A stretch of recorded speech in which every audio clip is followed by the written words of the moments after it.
Well, g'day, hobbyists, and welcome back to the Hobby Podcast, the podcast where we explore all things related to hobbies and passions, from trading cards to pop culture and everything else in between. I am your host, Dean Alsop, and as always, I'm joined by my right-hand man, the Colonel. What is going on, Dean? What is going on, everyone? How are you, brother? Feeling good, man. I'm feeling good. I'm ready. Off the back of a big weekend. Yeah, really big weekend. I can't wait to get into a deep dive on it. Yeah, I totally I know get it. we usually cover it early on about how poorly you do. But we're going to talk about it in today's main topic. Yeah. So I don't want to sort of delve into it too much. For our listeners, we don't usually do this. But as of this recording, it is Friday night on the 9th of August. Some of you may ask, what does that mean? I can tell you what it means because we're going to cover that too. But it is the night before the D23 promo launch for Disney Lorcana at the pop-up store in Melbourne, one of only 4 in the world. Give a round of applause for Melbourne, I reckon. We're going to get some. We're going to get some. We are so dedicated on this. We spoke about it last week on the last episode, and I'm ready for a big night. I can't wait to show it off. We'll delve into that shortly. But I think, Colonel, episode 11, let's get straight into it and get stuck into the news. I've got some golden news for you today. You know, I've been jumping around a little bit. I've been getting different types of unique pieces. Today, I've gone for some heavy hitters. That's what I'm talking about. I love it when it's, I mean, don't get me wrong. The Donald Trump and OJ stuff that you brought once upon a time was kind of cool, but I'm all for like the give me the $1 million sales, man. Give me the big stuff. We're going big. All TCG related. It's the 100 Club. Everything is over 100,000 USD. So first up, 111,000. We had a 2022-2024 One Piece Promos Championship, 23 second place. It was a textured Kaido. It was a BGS Pristine Black Label, only 2 of them in the world. It's 170,000 AUD. It's pretty crazy, isn't it? Massive. For second place. Like a second place one. Yeah. Do you know what the first place card looked like? What year was it? 2023. No. Don't know what it... Well, this card looks insane. Yeah, the card looks cool. I mean, look, a lot of One Piece cards look sick anyway. Yeah. Yeah, but Bandai go like, they do like gold bordering. It's like raised foil and stuff. Like it just looks insane. I've got a question. How could it be pop 2 if, like, unless 2 people finish second and they both got black labels? What was it called again? It was the second place prize from the One Piece Promos Championship 2023. Yeah, so there would. It's not worlds. It's probably like nationals. So there's lots of different ones. There would be like maybe 8 of them or something. Okay. Well, something like that, potentially. For 2 of them to get black labels must be, they've put a lot of... Because I don't even know if One Piece do worlds. I know they do nationals for like a lot of the big countries, including us. But I'm not sure if there's like a worlds where, you know, that'd be like the ultimate trophy card. Yeah. If it was like a true like 1-of-1. Okay. That makes sense. Have you got a spare 231,000 sitting around to go get yourself a 1986-87 Fleer basketball unopened wax box? So this is where the rookie Michael Jordan Fleer cards are, and there's 3 of them in a booster box. I don't know how they know that. Nah, because it was all mapped. Yeah, right. So I've seen openings of those Fleer packs. Yeah. And basically you open it and you know 2 cards in if you're going to have a Jordan in there or not. Interesting. Because it's all the same players, same teams. Okay, gotcha. In each pack. I'm like 99% sure. Yeah. Don't get at me in the comments if I'm wrong. But I'm pretty sure the videos that I've seen, when they're opening it, they're basically opening it and turning it over, or even the back card, they'll know like straight away, this is a Jordan pack. Yeah, right. That's... Well, yeah. Well, there's 3 of them in the box, so that's why it's gone for such a big amount. But how much did you say again? 200 grand. 231,000. That's AUD. Yeah. So, but it's crazy. If those cards were in crap condition, you'd lose them that box massively. But you shouldn't. If the box isn't water damaged, they'll be sweet. Yeah, I know, but like maybe like bad print quality or something like that, off-centered. Like, could you imagine rip them open and they're off-centered or... Still, man. Yeah, it's the Jordan rookie. Yeah. It's big money. Absolutely. I've sold like Jordan base cards like for $20 to $30 all day long.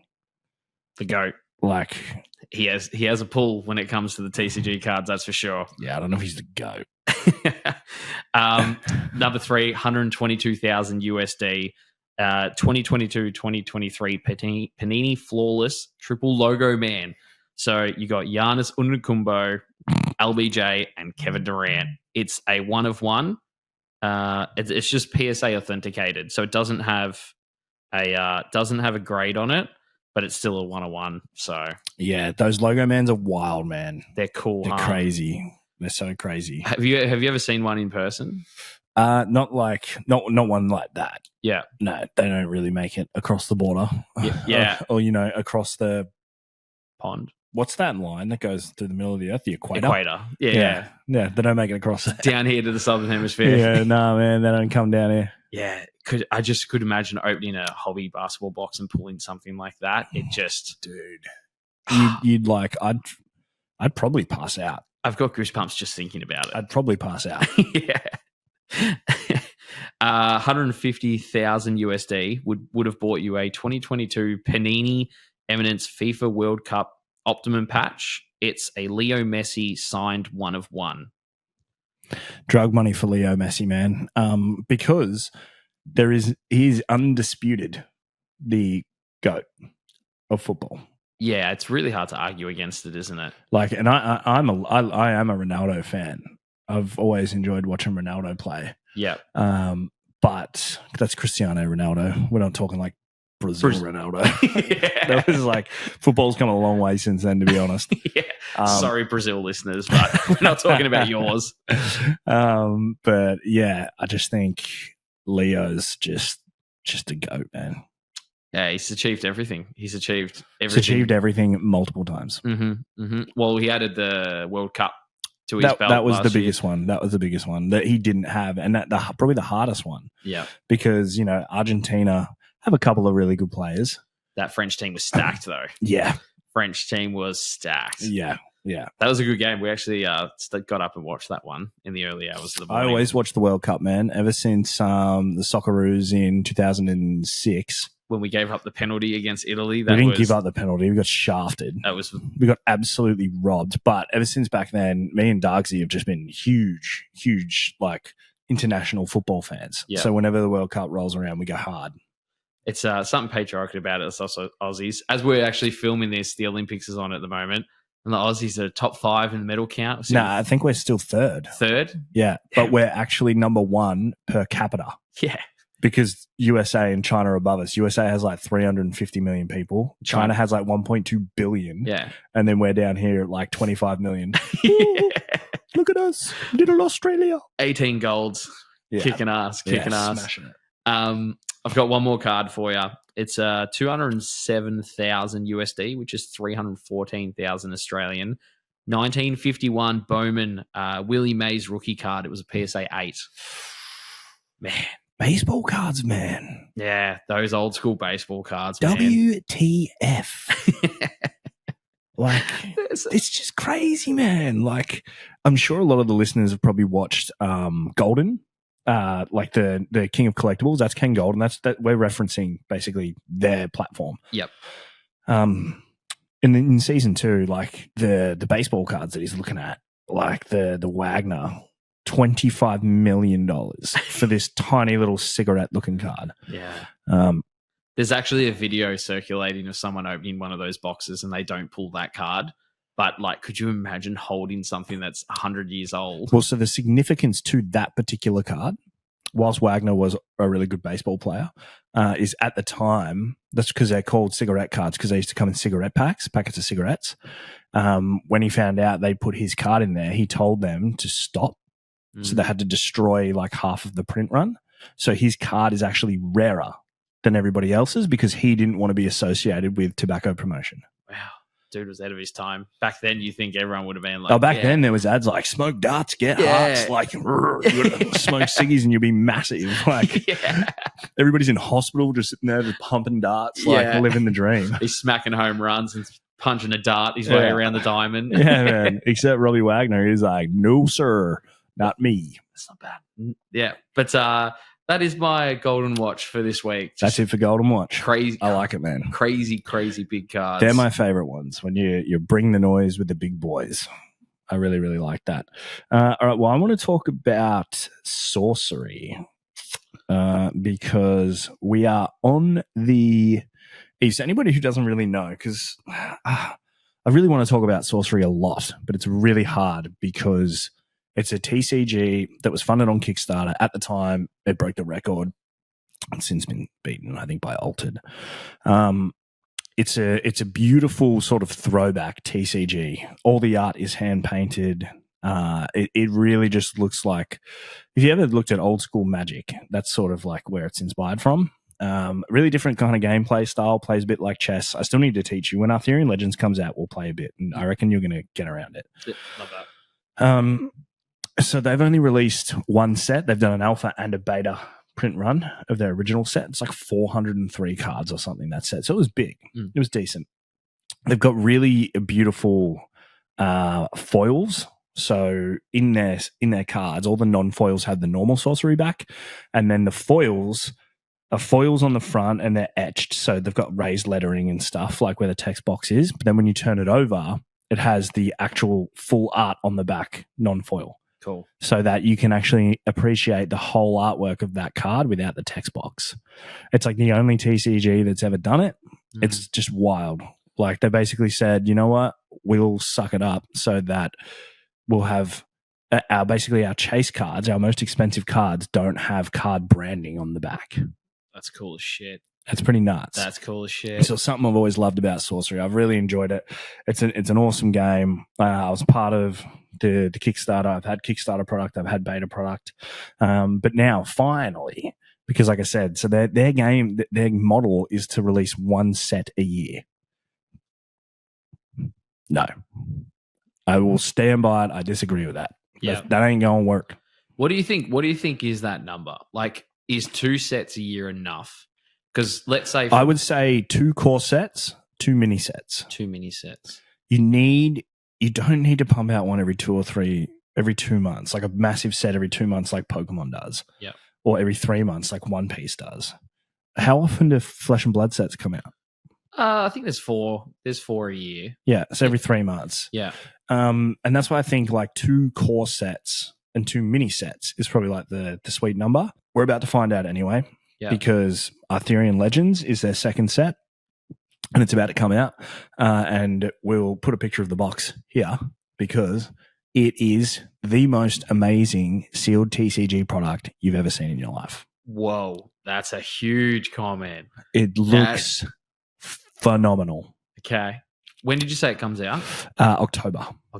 Yeah, but they're starting to do spoilers and pre-orders and all that starting to roll out now, which is why I wanted to talk about it. So it's going to be half the set size. It's going to be about 270 cards as opposed to 400 and something. The original booster boxes were 36 packs. These are only going to be 24 packs. So it's going to be really interesting to sort of watch the drop and see how it goes. So far, we've only had some art spoilers. Looks phenomenal. It's hand-painted art. It just looks unreal. But there's a lot of speculation about, because Arthurian Legends is like a time set with like knights and kings, Knights of the Round Table, and the Holy Grail. So and the Holy Grail's on the box, like the gold cup, the Holy Grail. So there's a lot of speculation around a Holy Grail chase card. Are they going to do serialized card? Are they going to do a special 1 of 1? I don't think they will. I think it's too soon for a game to do a 1 of 1. There's a lot of talk about chase. There's also a lot of talk about concern of print run and all that sort of stuff. The Sorcery community is an interesting one. It's a lot of people that are passionate, but also very speculative, and then argue with each other. So I kind of just sit back and just watch. Yeah. But I love it. I think the game's awesome. Did they have serialized cards in the first set? No. So no. So they've got a 4-tier rarity. You've got ordinaries, you've got exceptionals, then you've got elites, and then you've got uniques. So uniques in a 36-pack booster box, you would only hit like 6 or 7. And then you're guaranteed like 6 or 7 foils a box. but you're not guaranteed like unique foils, and that's where all the money is. Unique foils, like alpha unique foils, still sell for like anywhere from $400 to $1,800 a card. Yeah, I've seen some of those land foils that were sold for a lot from that alpha set.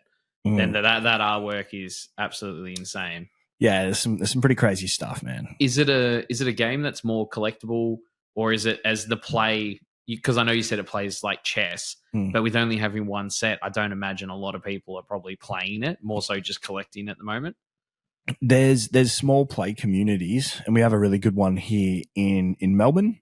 But again, yeah, like the game can't grow in a sense of, and that's probably the biggest thing from a player sense. When you're only doing one set a year, within 2 to 3 months, most of the tech heads have figured out which decks are the ones you want to run, the meta. This is how you play it. This is how you do it, and then it stays like that. You can't create something new because you already know how everything works. Yep. That's why card games release new sets to shake the meta up. Go, all right, let's splash this in. Let's do that. Let's do this. Let's do that. Let's do this. So, yeah, it's going to be interesting. I definitely feel like it's way collector heavy community at the moment. Because, yeah, all the ones that are bitching and moaning on Facebook groups, it's always about collector stuff. Mm-hmm. It's always about that. So it's a good watch. And one time we will talk really deep into sorcery. We've got a guest lined up that is big in that space. So that'll be exciting. Yeah, awesome. I think I'll just one more thought while we're on it. That idea of releasing sets to change the meta, every 3 months or 4 months, whenever TCGs decide to. If you compare that to video games, you know how you get a new video game and you smash it for the first 3 months, and then you lightly play it for a few months, and then you put it down for 6 months until the next one comes out. Yeah. I think that's why a lot of TCGs follow that blueprint of sets, because as a player, you get bored. Whether it's a card game, as a human being, you get bored. Yeah. Yeah. So, hopefully, Sorcery do maybe move to that 2 sets and a year and some smaller sets to go along with it, and there's not such a long wait between. Because you almost forget about it. We didn't talk about it for the first 5 or 6 episodes because... That's what I mean. And I did always know, though, that at some point we're going to have a couple of guests on to really sort of delve into it. But there's just been so much other news to cover. And unfortunately for Sorcery, there was no news until now. Yeah. So that's awesome. So I feel good. Yeah. I want to chat a bit about... there's been some breaking news in the TCG world the last few weeks around CT scanning of sealed packets, boxes, and what that could mean for the hobby. So, bit of backstory here. It came out of America. There was a TikTok and a short video on YouTube which explained that you can run a box of cards through a CT machine and see what's inside that box. Cue hysteria. Now, the instant response from people was up in arms. It's going to destroy the hobby. This just... As far as like collectability, how do you ever know that anything hasn't been scanned? And you go buy a base set box and there's no Charizard in there because someone scanned it, versus you scan the box and there's 3 in there. You're not going to sell it. Hang on a second. Who buys a base set box and just opens it for themselves anyway? I mean, base set boxes are getting opened all the time. Yeah, but not just like, I'm going to go buy one and open it at home and hopefully I pull the Charizard. It's not an everyday thing. What about single packs? Single packs have had question marks above them for decades, regardless. Resealed. We've always talked about, resealed, Wade, where to come from, genuine, fake, blah, blah, blah, blah, blah. This doesn't change that conversation. It just adds another layer to it. Yeah. So first, I think what I want to start is let's talk about the practicality of it first. It's completely impractical. And kind of break it down a bit, because it is easy to sit there and bring the pitchforks out and say this is destroying, but the actual action itself is quite difficult to undertake. So a CT scan is extremely expensive. Oh, I know here in Australia it is. And B, you have to be a licensed professional to use that machine. So I don't see people, doctors, experienced workers out there maybe risking their job to scan cards. Yeah, no, that's not going to happen. That's not going to happen. Even it's such an expensive machine. Like, I don't think the medical field should be allowing private sale of said machine anyway to some company to go and CT scan anything other than, you know, what its initial implementation was. It was designed for. Yeah. But again, like at the moment we have one company in America that's put up an actual website and said, this is how much it'll cost, blah, blah, blah. Yeah. Send us your stuff. Send us your stuff Mm. and we'll scan it for you. Now, my question to you is, how do you know that you're not just going to send them a base set booster box and they're going to go, sweet, we already scanned ours and it's got no Zard in it. Let's just send them that one back. Yeah, you don't. Where does the insurance come into it? What insurance company is going to insure you in such situation? That ain't going to happen. There's so many things that people don't jump into. Like, yes, it's not great for the hobby. It's stupid, but this is a fart in the wind. This will disappear. Yep. Unless it's Guernseys, they usually hang around. But for the most part, this is something that I think will honestly blow over. And look, to be honest, this conversation is late to the party. This news was out 2 weeks ago. We didn't need to record, so we didn't. And right now, like, it's already died off. Like, the conversation around it has definitely peered down. Yeah, of course. Yeah, it's as far as like purchasing for my collecting moving forward, I'm not going to be like, oh, have you CT scanned this? I don't think we're gonna see that side in the market. Now, if you were to buy a, you know, $500,000 baseball pack, is there the chance that someone might go scan that? Absolutely, they'll find a way to go and do it somewhere. But I think for like generic type purchases and whatnot, we're not going to have that issue. I mean, look, the streaming scene and the breaking scene in America in particular, no offense to our fellow American friends and listeners, has been riddled with issues for years anyway. Like, just people just doing dodgies and doing the dirty and blah, blah, blah, blah, blah.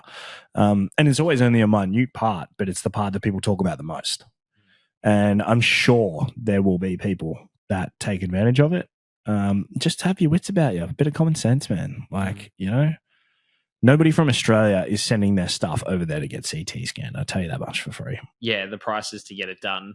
Oh, you get a base set pack scanned. Yeah. You pay for it and there's no hollow in it. Like, you could sell that and not even cover the cost of the scan. So yeah. I mean, look, the reality is with a base set booster box in particular, the cards inside there, it raw, never even equate to the value of the box anyway. The value is in having a sealed collectible that is 25 years old, regardless of its immediate contents. So that doesn't change. Great point. It's like people still pay $300 for a light pack. The cards in there in a light pack are literally worth like $5. Yep. But you still pay $300, $400, $500, $600 for a light pack because it's a beautiful display piece as a sealed collectible. There's just, you know, like when this blew up, I was like, cool, I'm staying off social media for like 24 hours and then I'll get on with my life because people just run away with it and don't actually think about it. Yeah. Game, set, match, Dino. Yeah. Nailed it. I win. CT scan. F off. Get out of my podcast. Lorcana. Disney. I love you. My favorite. I also love you. I love it. Man, open some Shimmering Skies today. Oh, bro. You know what they've done with legendary cards that aren't foil? They've given them raised texture. Because legendary cards have basically become the chase. Obviously, enchanteds are the chase, but you hit more legendaries, and legendaries are very playable, and they usually sit anywhere. You can get some for like, some are like $5 if they're not playable, and then other ones are like 20, 30, 40, $50. So it's cool that they've gone, all right, well, non-hollow or non-foil legendaries, let's just give the image this like raised 3D texture. That's cool. So happy. That's cool. Thank you, Ravensburger. Nailing it. Still moving in the right direction. Waiting for you to make a mistake, but I don't think you will. I think you'll be okay. So we did mention at the top of the show, it is Friday, August 9th, approximately 8:05 p.m. Tomorrow, 9 a.m. Disney pop-up shop, Westfield, Doncaster, Melbourne, Australia. D23 promo boxes go on sale.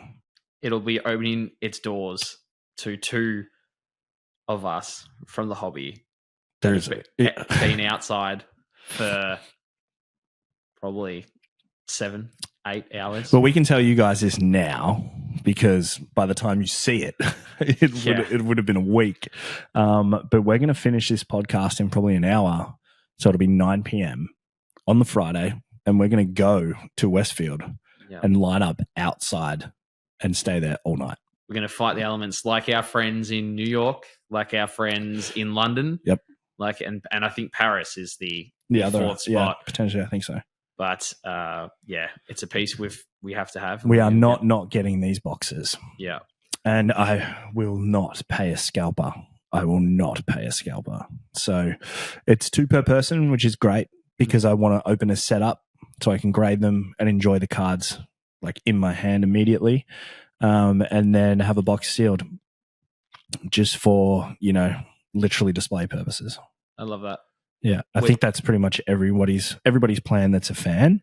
But then, I am anticipating some scalping and hostility going on there. It's going to be an interesting night. We're going to vlog the whole thing, and we'll put it together and we'll actually put it in this video.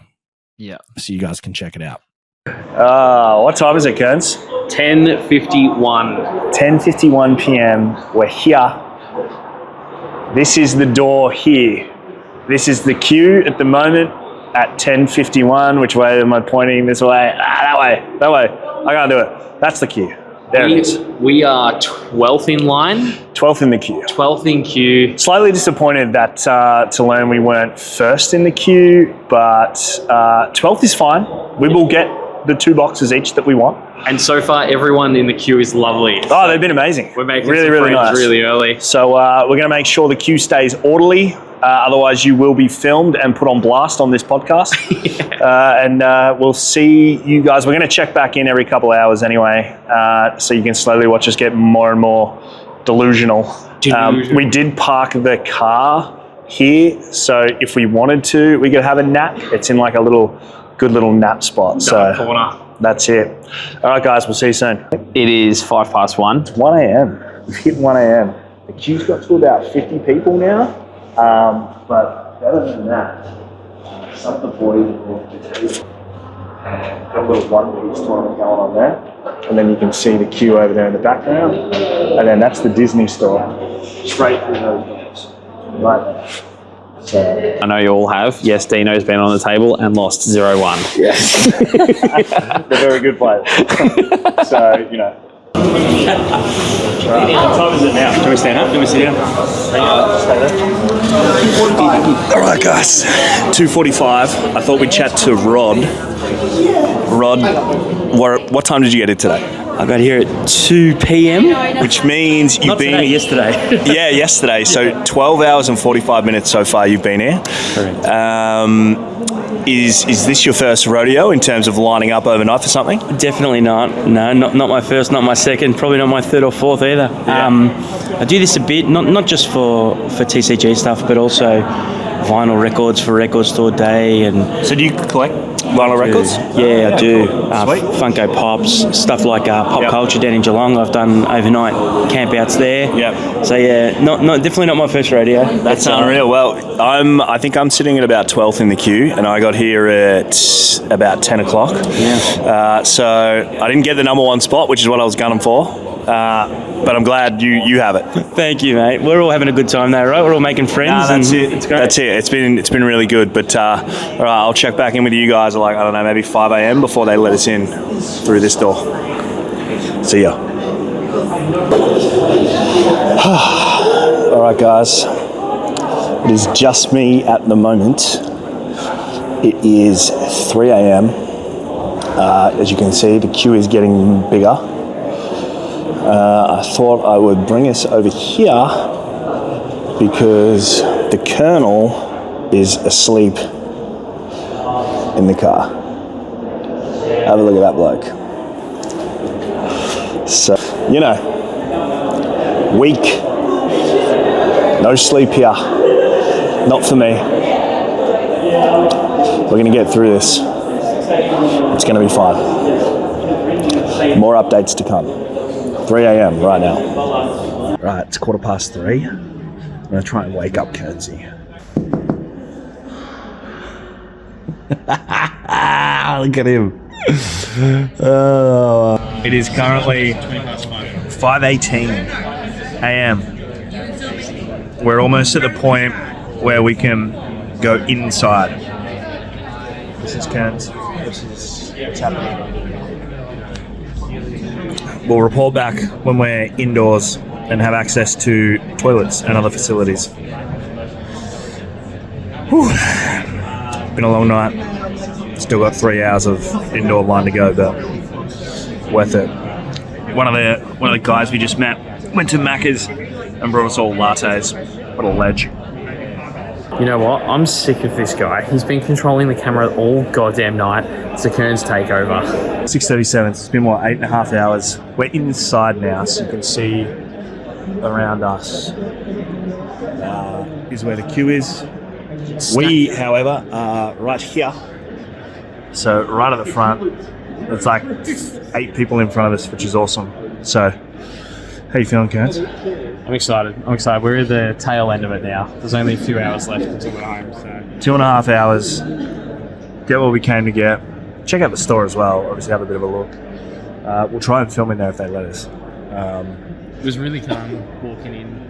The process of getting everyone in the door was really great. So this field had about 7 security guards, 6-7 security guards, and everyone. It was a gentleman's agreement amongst 215 for the people. most part. There was a couple of little turkeys that tried to run in through other doors, and security kind of stopped them and pushed them further down the queue, which was great. So, because they obviously haven't been here for 8 hours like the rest of us. Next time you see us, we will be in the store. That's right. All right, hobbyists. It is 8:45. 15 minutes. 8:45. Massive queues, and we are right there. So, gonna be in, gonna be out.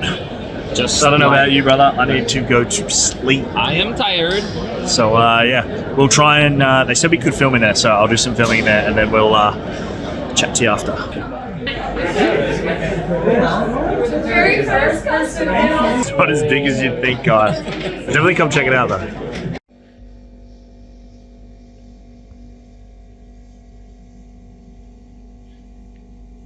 So that was it, guys. That was our experience for the D23 Disney Lorcana promos. That was great fun. But I think that pretty much wraps up the news for today, right, Colonel? Absolutely, mate. Let's get stuck into Battle Hardened, Flesh and Blood, the Kearns. Main topic.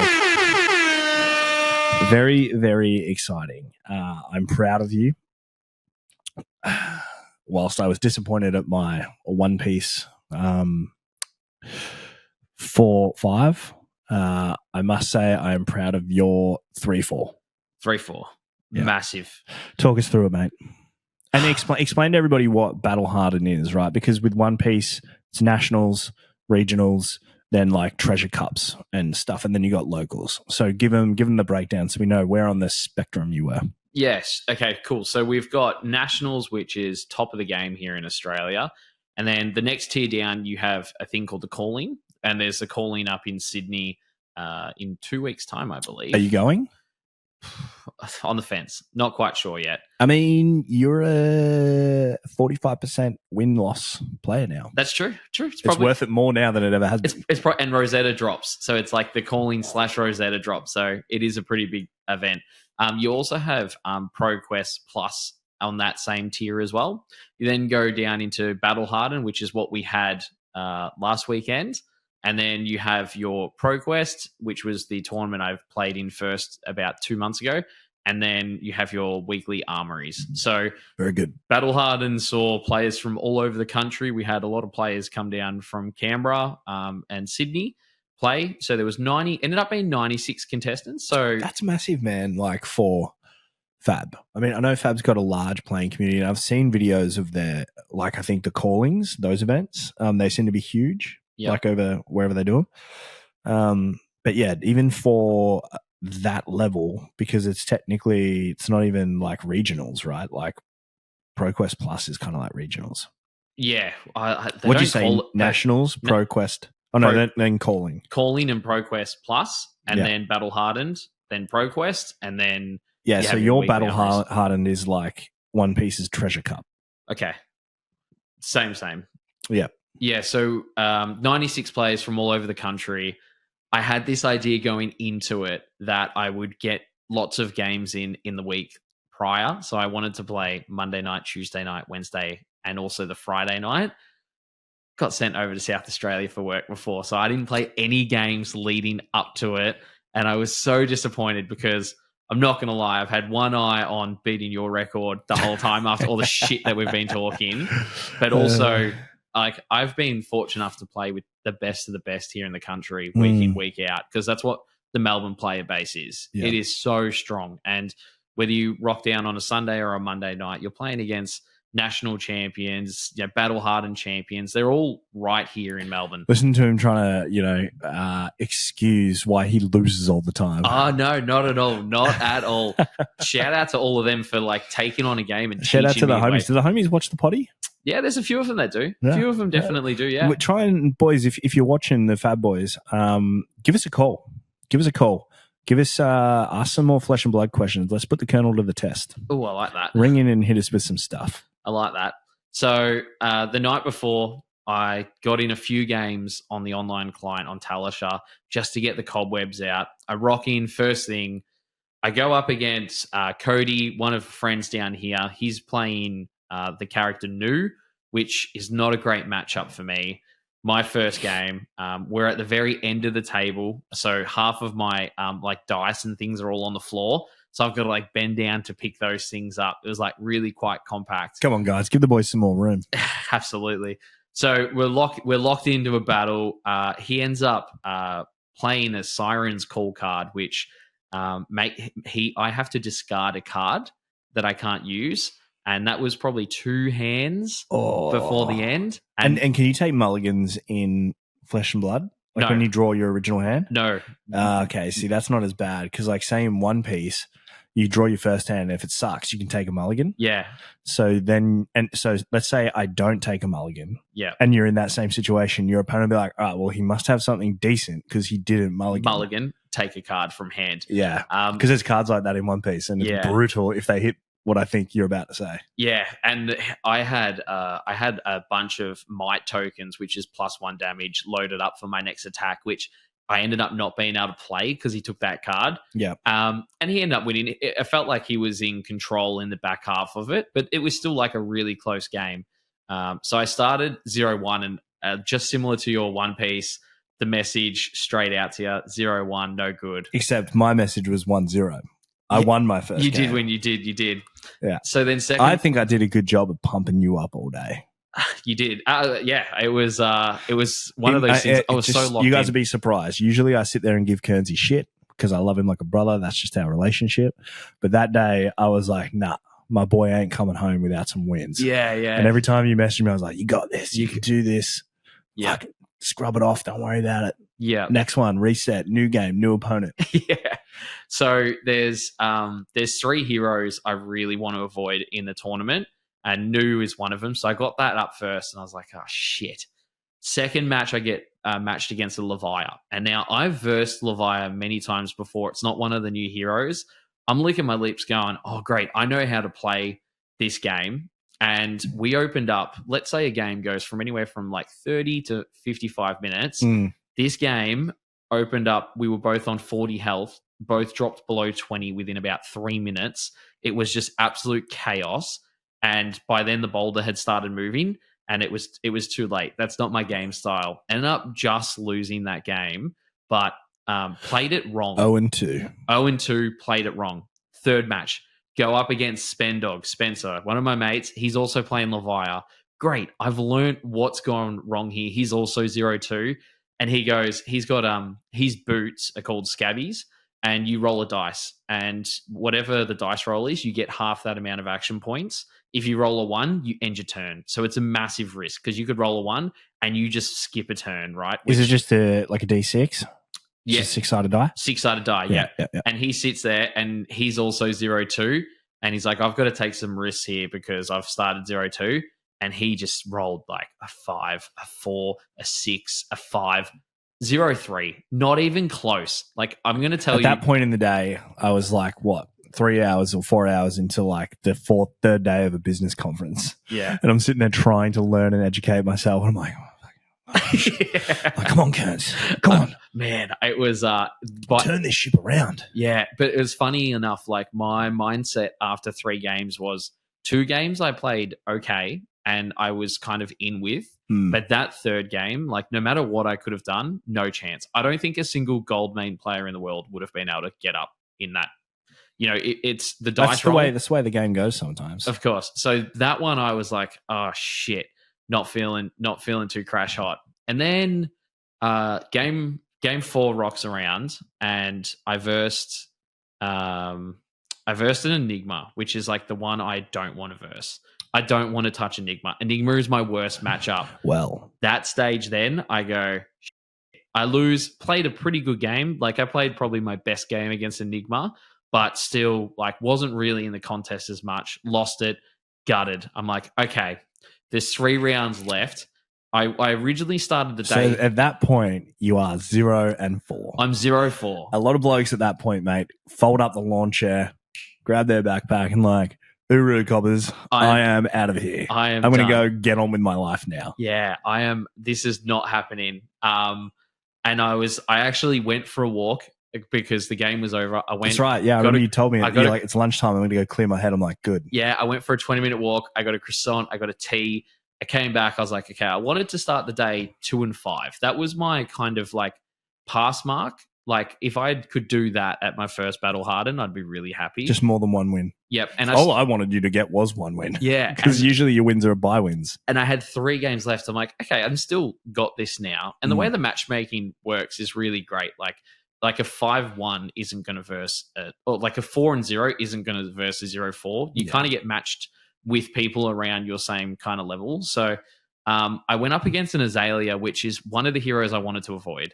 Not a great matchup. She's a huge archer that just shoots like these big 16 damage arrows. And for me, you know, I can block out 4 of it, but the rest always gets through. Yeah. End up taking the Azalea down. Played like a really awesome game. Yeah. He's done it. He's done it. I got the win, and I remember Luke Murphy was there, and he like saw it happen, ran over to the Melbourne crew. He's like, he's on the board. And I'm like walking outside to get like just some fresh air. Walking outside with your chest out. I'm going to win, boys. Yeah, it was going crazy. Like just absolutely loving it. Message you on the board. No response because you're like in your conference at this stage. Jump into the second game. Like my second win, which was against Zen, which is like the meta deck at the moment. But I have a really good matchup against it. Yeah, I've heard about that. So I don't mind playing. Oh, actually, yeah. So that's who you're talking about, Spence. Spence works at Cardtastic or something. Cardtastic, yeah. Yeah, I met him the other day. He come into our One Piece locals on Tuesday night. Yeah, He's playing Fab with Murph. Yeah, he's Cardtastic and also works at the Coles up the road. Yeah, yes, he does. Yeah, sorry about that. I just put 2 and 2 together. I was like, wait a minute, I met him. Yeah, he's a good dude. He's a really good dude. Because he told me about that as well, because we were talking about you. Yeah.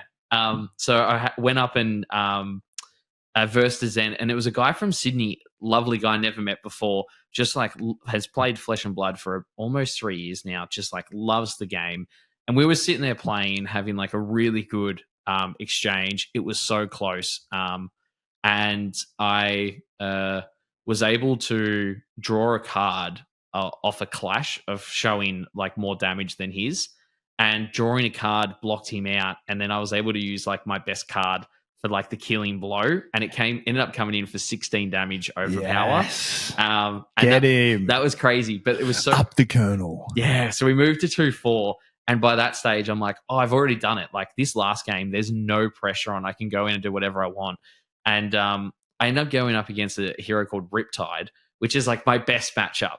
And I just like walk through this Riptide, like no pressure at all. Like the game it's a 90-10 for me. It's set up for me to destroy this this person. And I did, and 3-4 on the day, which was crazy. And I jumped from like 890 ranking points up into like the top 400 now. Which is crazy. Yeah, super cool, super cool. Hell yeah, dude. But I just wanted to, so my very first match, we ended up seeing a final against Zach Gardner, the national champion, who won earlier in the month.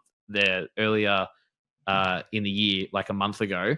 He ended up going up against Cody, who was my very first matchup on New, and Cody ended up winning. So I went up to Cody and I was like, I kickstarted your campaign to the top of the table. So yeah, I lost to the battle hardened champion in one of my rounds. Yeah. But it was just like such a great event. And then we backed it up the following day with a Pro Quest. Not a Pro Quest Plus, just a Pro Quest. So the tier below Battle Hardened. Yeah, and that was, I was feeling obviously really good. I walked into that day, I lost round 1 against a mirror match, and that just like broke my soul. Dude, man, I don't think, unless you play like competitive TCGs, I don't think you understand the mental drain at the end of a day. Like even the fact that you went 0-4 and then got 3 wins at the back end, like that's harder to do than like, start hot and fall off. Yeah. So to go another day, man, I'd collapse. It's funny. Yeah, it's funny you say that because we got there at 8 o'clock in the morning, and then I didn't get home until probably like 9 o'clock that night, and I ate something and fell asleep on the couch. Like I was just completely zonked. Yeah.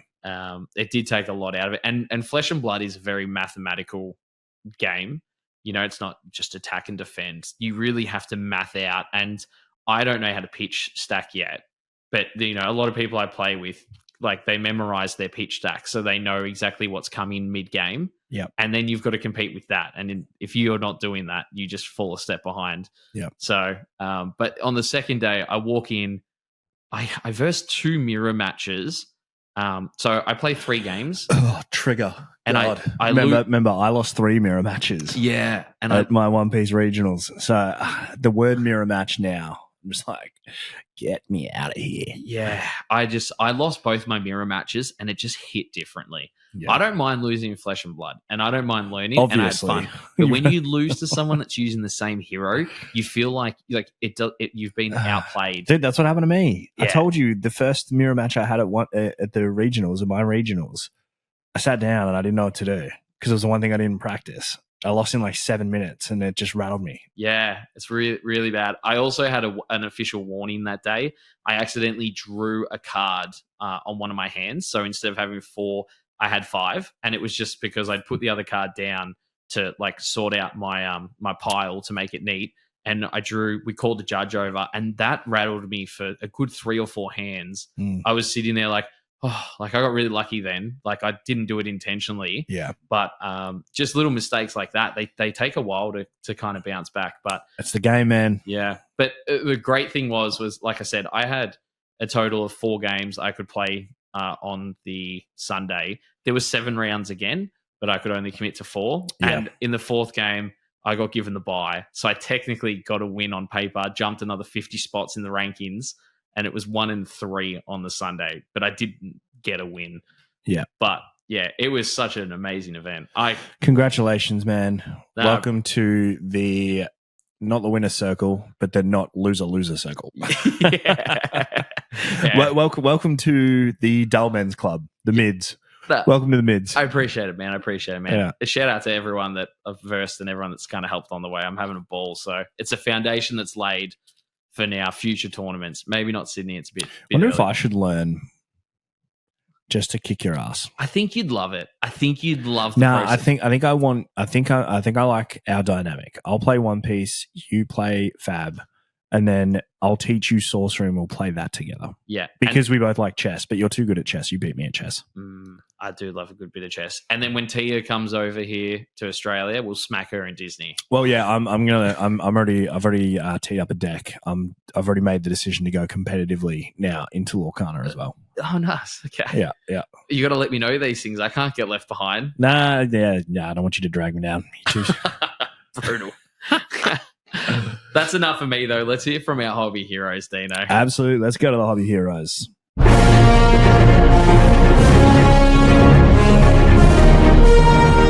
Thanks again, everybody. The calls in, we absolutely appreciate it. remember, in the description, SpeakPipe. Literally, guys, I can't tell you how easy this is. Just go in there, click on the link, go leave message, type your name in, and then go blah, blah, blah, blah, blah, blah, blah, and then that's it. We'll play you on the show and we'll listen. We've got a whole list of everybody that's called in.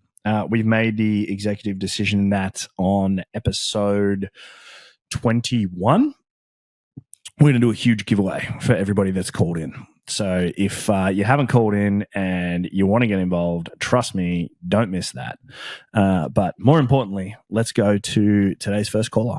Hey, Kearns. Just wanted to know your opinion, mate. What do you reckon is the best way to store Pokemon cards or any cards in that fact long term? Josh Spring called in. Oh, thanks, Josh. Glad that you don't give us stuff about my opinion on that one. Man, I'm the collector. You know that. That's true. I've grown up collecting. Yeah, I'm the player. Not in that way. Mim, that's my wife. I love you. I'm no player. I'm just a TCG player. TCG player. First piece of advice is always go get yourself some moisture absorbers. Wherever you are holding your collectibles, you need to have moisture absorbers or the humidifier, the dehumidifier. Those little things, you get them from Bunnings, man. I've got 2 of them in here right now. Yeah, you need those. Yeah. They're little tubs. They fill up with water in a few months, and it just sucks it. It keeps the moisture away from your cards. Blows your mind. Like the first time you see it, you're like, where does this water come from? Yeah, you're like reaching for it. Like, where is it? It's in the air somewhere. It's there. Yeah. It's there. So definitely get yourself some of those. Secondly, keep them away from windows. You don't want collectibles in direct sunlight ever. Yep. Never have them in front of direct sunlight. And then also go get yourself some good binders, and like from our guests on last episode, Palms Off Gaming. Go get yourself some good binders, some good penny sleeves, and just look after your cards. Make a nice cabinet or a good cupboard. It's an interesting one. Like I have bulk that I store just in bulk boxes, and then playables and stuff that I use usually already sleeved up and in deck boxes. But then I have a binder that's full of just playables, and then I have master sets in binders, and then I have booster boxes in acrylic cases, and then I have sealed cases just sitting in the roof. Like, there's so many different ways. Like, you really, you're spoiled for choice these days on how to protect and store your cards. I mean, look, the foolproof way is send them to PSA or BGS, get them graded. Very true. Then she protected. Yep. Also, like smoke-free rooms as well. Nobody smokes darts anymore, bro. No, but like smoke-free rooms, that's long gone. Or even like near food. Like I don't know how you are in this space, but I don't eat rarely ever in my. You ever see me eating here? I've seen you drink good sugar-free Sprites. This episode is brought to you by Sugar-Free Sprite. There you go, Coke. Come and get it. Come and get us. All right, let's go on to call 2. Thanks for that one, Joshy. Appreciate it. Hey, Leigh and Dean. Mama Kearns here again. I'll try it this time with a little less background noise. The last one was shocking. Leigh, as you know, your father always calls me a hoarder. Now, I just can't seem to throw out your old Beyblades, your Thomas the Tank Engine toys, Taylor's Beanie Kids. What I'd like to know is there something that either of you have, apart from your TCG collections, that you just can't get rid of and you just want to hold on to? Okay, thanks a lot, guys. Loving your pod. Bye. Mama Kearns. 2 weeks in a row. She drops one in. My favourite member of the Kern family. You used that last time. Get a new joke. Come on. Way to be original. So interesting. We learned a lot about you there. Thomas the Tank, huh? Yeah, Thomas the Tank Engine was a thing. Do you have like the cool little metal toys, like the die-cast ones from back in the day? I have them all, mate. Yeah, that's bowler. That's actually cool. Because they made some, when we grew up, toys were cool. Yeah. Now I'm buying toys for Harry and I'm like, these are shit. I was like, this sucks. Get old enough so I can just give you Pokemon cards. Yeah, very true. I'd rather just give you those than the crap they make these days. Oh, man, the old school Action Mans, though. They were pretty. Oh, bro. I had all the Action Men. Yeah, Yeah. I had the Action Man that had the wolves. He was on the ski version one. Yeah, yeah. We had the Had your mum wolves mentioned sleigh. Beyblades as well? Yeah, Yeah. big into the Beyblades. How's this? Beyblade's making a comeback. We just ordered a Beyblade action kit at the shop with a stadium and 2 Beyblades. Awesome. That's how we're going to make decisions moving forward. One's going to be yes, one's going to be no. Be like, Let it rip. Just rip them and see what happens. That's so awesome. There's a bit to break down in there. Being called a hoarder because you're collecting, we don't support that type of messaging. No, absolutely not. And my dad would say the same thing about my mum. Yeah. But that's the reason why you and I both were able to have access to so many things growing up. Like I remember in 2021, I went to mum's. I'm like, you still got all my old Game Boy games? And she's like, yeah. And here's the boxes and the booklets. And they're all like perfect. I was like, cha-ching. Happy days. I was like, how good is this? Yeah. So if you've got pressure from someone else calling you a hourder when it's collectibles, don't listen to them. Yeah, no, tell them to take a long walk off a short pier, I reckon. Yeah. Now that kind of does go along with Josh's question though, where like seal them away neatly. You know, like make space and seal them away neatly, put them in boxes and whatnot. Yeah. Don't have them messy. Like, yeah, it's not hoarding if you know where it is. Yeah. And it's in storage. For sure. Yeah. For sure. Yeah. And then do we have a piece that's not TCG related that we still really enjoy? That was the second part of the question. That was the actual question. That was the actual question. Yeah. Yeah, I do. I have a pillow that I've had since I was a baby, and it's obviously a very small pillow. Yep. It was a pillow that I used to sleep with up until I was probably like 11 or 12 years old. Yep. So it would be in the bed with me. I still have that pillow, and I know exactly where it is. It's in a bag under the bed, like very back. I think that'll be something I'll keep forever. I'll never throw that pillow out. I would have a ton of stuff, but it's all still in my mum's possession. Like there's nothing that I've can think of right now in this moment that I've got that, you know, I've had like my whole life. But I know there's tons of stuff. Like so my dad always talks about this story when I was like 1 or 1.5, or like it was like when I just started walking or whatever. And we're in Toys R Us or some toy shop, and I wanted this fire truck. It's like big toy fire truck. And he's like, if you can get it out of here, you can have it. And like said that with the total anticipation of like, this kid's been walking for like 3 days. You ain't getting that out of here. And I like took it out of the box, put it on the ground and pushed it all the way out. So he had to buy it for me. That's and awesome. they still have it. Yeah, they've still got it. They've got like everything. They've got this little Matchbox car that when I was like 4 years old, I threw it into the fire. It was my favorite car. Threw it in the fire and started crying because it was in the fire. So my dad reached in and got it out, and it's like burnt, and they still have it. Yeah. So like, got heaps of cool stuff like that, but like none of it I've got here. But yeah, good one, Mama Kearns. Shaking up the meta a little bit there. Yeah, I know something will probably come to mind. Maybe we can jump back onto it next episode where we got a long night ahead of us, brother. Yeah. Swapping out who's sleeping in the camp chair. Oh, shotgun first. Yeah, I did just wake up from a 2-hour nap before we recorded this, so I'm feeling pretty good right now. All right, let's go to call 3. Hey guys, Gibbo here. I've got 2 questions because I couldn't decide. First one, I'd like to take a trip down memory lane. I'd like to know what's your greatest pull or your favorite memory of collecting, just in general over the whole years. And second one, I'd like to know what's that one big, or that one fish that just got away. It's one thing you should have bought or shouldn't have sold, or something that just you have regrets to this day. Bang. Right, thanks guys, love the potty. Bang, Gibbo McGibbison, good friend of the show, fellow Twitch streamer, guys. If you're into gaming streaming, get over there and follow GI660 Gibbo. He's one of the boys. Shout out, there you go, Gibbo. Who's got the hot hands? Me. Don't forget it. Now, to answer his question, the greatest pull that I've ever had in my life was live on stage in front of about 250 people when you and I, Kernsey, and we should cherish his memory forever. We gave away a base set booster box. Yeah. Don't ever forget that. I know. In the hype. like, don't ever forget that. Yeah. We gave away 34 packs out of 36 because we obviously kept one each to people that supported our streams and bought in along the way, which is wild.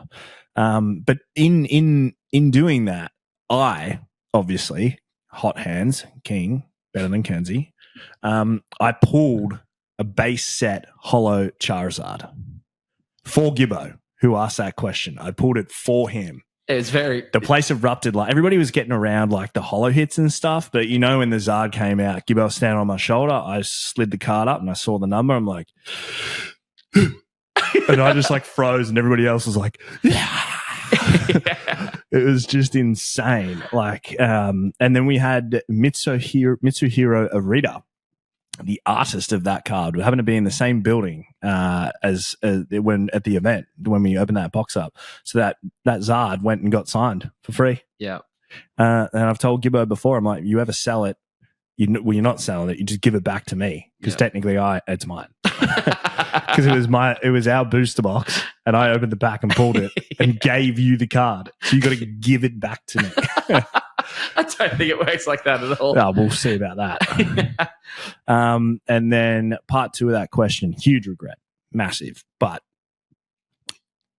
everything in life happens for a reason. So I think if I didn't sell this particular thing or this particular collection, I wouldn't have gone down the exact same path that's led me here. And that would be the Rayquaza collection that I amassed through COVID. It was a beautiful collection, so many nice cards. At the point I sold it, I sold it for about $4,000. It was probably worth about 7.5 at the time. Probably worth upwards of like 14-ish now, based on a lot of the Evolving Skies stuff that I had, and the Blue Sky Stream stuff that I had.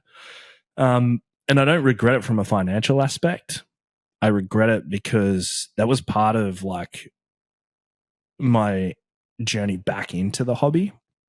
It created like who I was. I was like known as the Ray Man for a while, the Ray King. Like, I'd go into any live stream and just be like, "Where's your Rays? Sold," and just buy them. And I loved them. I see Rayquazas come through the shop all the time, and I'm like, do I buy it? Do I go back down the rabbit hole? Do I start this again? And then I say no, because I've been there and done that. So I do regret selling that.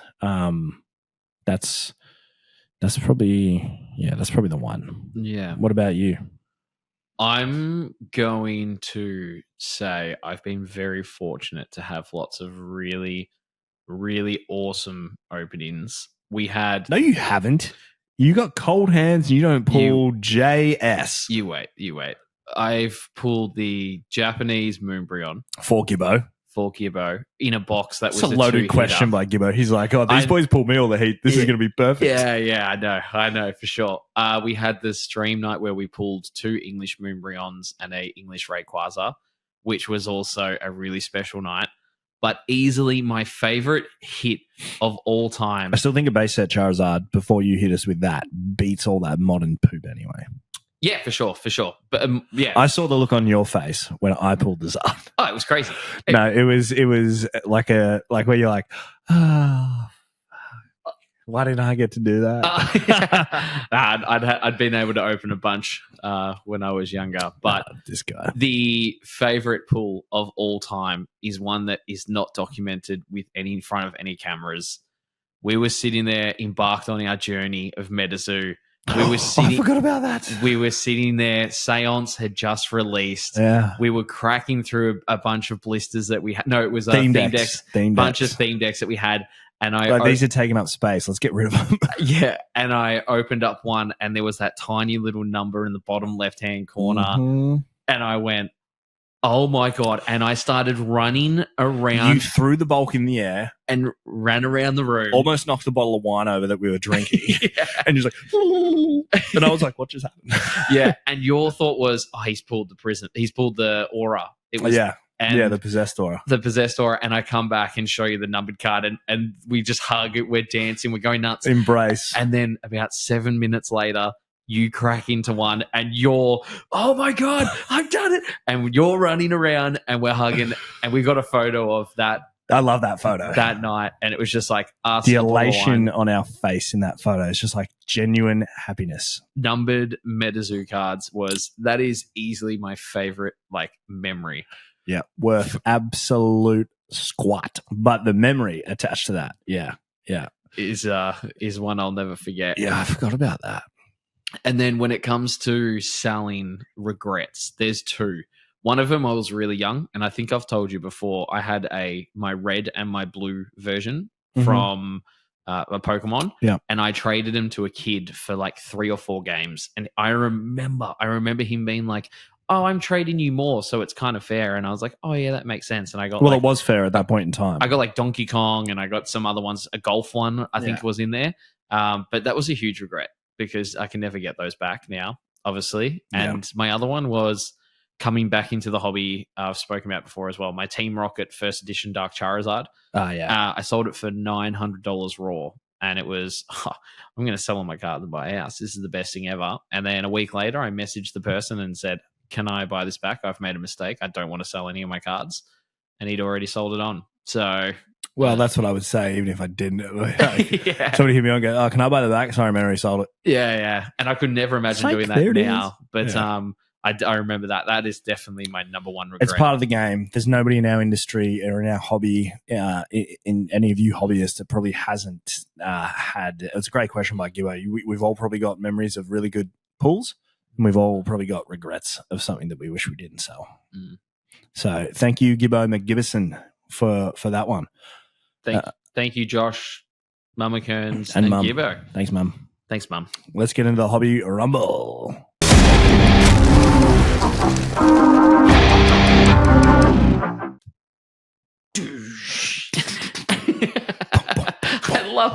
I love that animation. Oh, it's so good. It's so good. I remember when JP made it, I was in Hamilton Island when I took that photo. And I was like, what's he going to do? And then the first time I saw it, I was just like, oh, yeah. Ready, fight. Today, we've come full circle. We're going back to Pokemon versus Pokemon. But before we do, last non-guest out, the Hobby Rumble was reprints or no reprints. I was for reprints. Kenzie was against reprints for the sake of the argument, not what we actually believe. Although I am for reprints. And it is with great pleasure that I announce I'm back on the winner's board after one minute loss. 77% of you agree that reprints have their place, and 23% of you think that reprints should not exist. Watch your collections just... So, applause for me. So, we have created a new tally board. Here it is. Bing. And when one of us gets to 10 losses, we're going to have to do something a lot more crazy. Like we're talking like stakes are high. Like fear, your fears, you're facing a fear. Yeah. Like off-site coffin full of snakes for you. Yeah, snakes. Oh, snakes I'm okay with. Spiders, no. Okay, coffin full of redbacks. and on that note, we're looking for a Dean's looking for a new co-host. Sorry, guys, I killed Kenzie. Oh my God, you killed Kenzie. You bastards. All right, so this is a battle for the ages. These are two of the big boys. Yeah. I am Ho-Oh. And I am Lugia. Yeah. Big old seagull over there. The reason I'm Lugia Dino is because Lugia is like the mother of Pokemon. Yeah. She is a Pokemon that... Lugia is a dude. Lugia is a female. No. Lugia is? No. Yeah. Takashi Shuck, rest in peace, the artist. Yeah. Before he passed away, he told the story of Pokemon forced Lugia to be a male, but they officially changed it. So when we were growing up, yes, Lugia was like in the Pokedex as a male. It's also a masculine-looking Pokemon. Lugia is female. Anyway, regardless of it's a seagull. She is the mother of the legendary birds, Zapdos, Articuno, Moltres. So She's the what? guardian of them. So what? How cool is that? 3 Yeah. of the iconic legendary birds. Yeah, let me one up you, pal. Lugia All right? controls them. What's the first Gen 2 Pokemon you ever saw? Anyone ever saw? The first Pokemon we ever saw was Ho-Oh Correct. Thank you. in the show. That's it. Hobby Flying Rumble over. Ho-Oh also is credited with the resurrection of Entei, Suicune, and Raikou. Not as cool as the birds. Cooler. Nowhere near. Yeah, cooler. Cool. You jump on their back and go overseas. Can't. I'll jump on the bird's back, fly Kaz, overseas. Tell me Easy. how you're holding on to an electric spiky Zapdos or an on-fire Moltres or an ice-cold Articuno. You can't sit on any of them and fly anywhere. I've got pal. Targaryen blood in me, No, so you don't. Moltres is fine. No, you don't. No, There's no, a reason. no, you don't. There's a reason the Pokemon movie 2000 had Lugia in it as the main Pokemon, because Lugia is just way more superior than Ho-Oh. Nah. Ho-Oh is a symbol of hope and positivity, mate. I feel like I'm always the one on that side of the fence. You just back the wrong horse. Not backing the wrong horse here. Pokemon didn't back the wrong horse. The frequency of Lugia through the shows is over double that of Ho-Oh.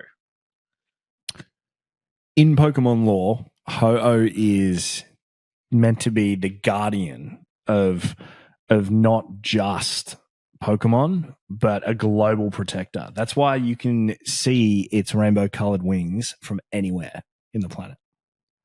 But you know where you can't see it?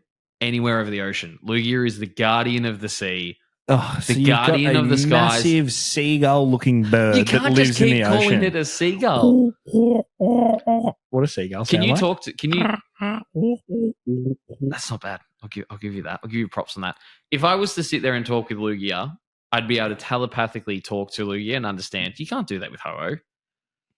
You can't have a conversation with Because Ho-Oh. you're not supposed to be able to talk like directly to a god. So Lugia is a god. No, Ho-Oh is a god.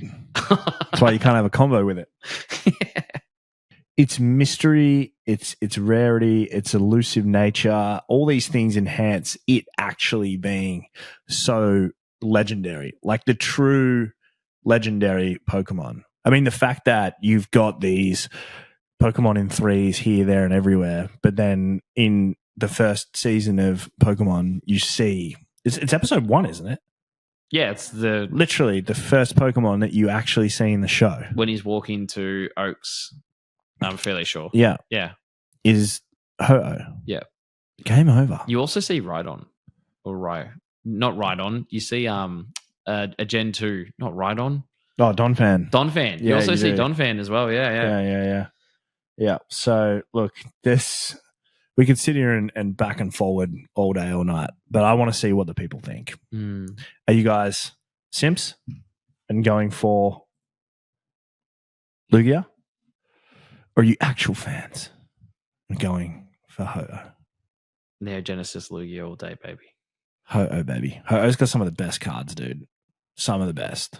They're Lugia, in my opinion, does get like shafted when it comes to cards. The OG, the Neo, sick. Love it.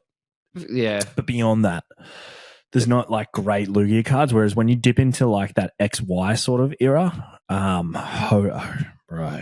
Yeah, there's not as many. I don't think they use them as much as they probably should.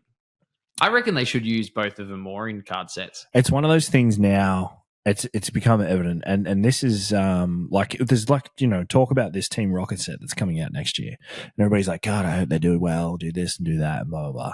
I'm like, we've had our Team Rocket set. Our generation has had our Team Rocket set. This Team Rocket set will be cool, but expect it to look like the rest of Scarlet and Violet. Yeah. Don't expect it to look like EX Team Rocket Returns or the Team Rocket set. We've already had that. Yeah. It's being done, and they now need to create that set for this generation. So it is what it is. Sure. But on that note, we've got a massive night ahead of us, standing in the cold in a queue, knocking out scalpers. Just making sure the collectors and the players get to enjoy tomorrow. So, yeah, we should probably get out of here. You got anything else you want to add? Like always, nothing, mate. Nothing. Just Just happy to be here. Thanks for bringing so much to the table. All right, guys, that is Wheels Up, and we are out of here. We'll see you next time on the Hobby Podcast.